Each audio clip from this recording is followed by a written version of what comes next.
Plot खरेदी करताना काय काय गोष्टी लक्षात ठेवाव्या हे जाणून घेण्यासाठी व्हिडिओ पूर्णपणे पहा. प्लॉट खरेदी करताना खालील गोष्टी लक्षात ठेवा. प्लॉटची किंमत जाणून घ्यावी.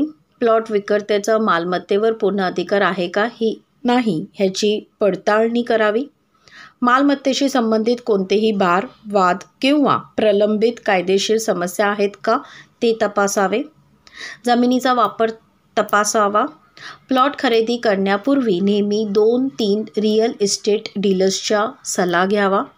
प्लॉट खरेदी करण्यापूर्वी वास्तूनुसार प्लॉट निवडण्याची काळजी घ्यावी. महापालिका हद्दीत असल्यास बोगावाटा पत्र हवे. मनपा म्हणजेच महानगरपालिका कर आकारणी झाली आहे का की नाही ह्याची खात्री करावी. जमीन व इमारतीची खरेदी दिखत किंवा होणार ह्याबाबत विकासाकडून हमी यावी. सोसायटी होणार की अपार्टमेंट होणार ह्याची माहिती घ्यावी. प्रत्यक्ष खरेदी दिखत होईपर्यंत मेंटेनन्स कोण करणार ह्याची माहिती घ्यावी. अशाच आणखी बातम्या जाणण्यासाठी सिंधू स्टार चॅनल लाईक करा. धन्यवाद.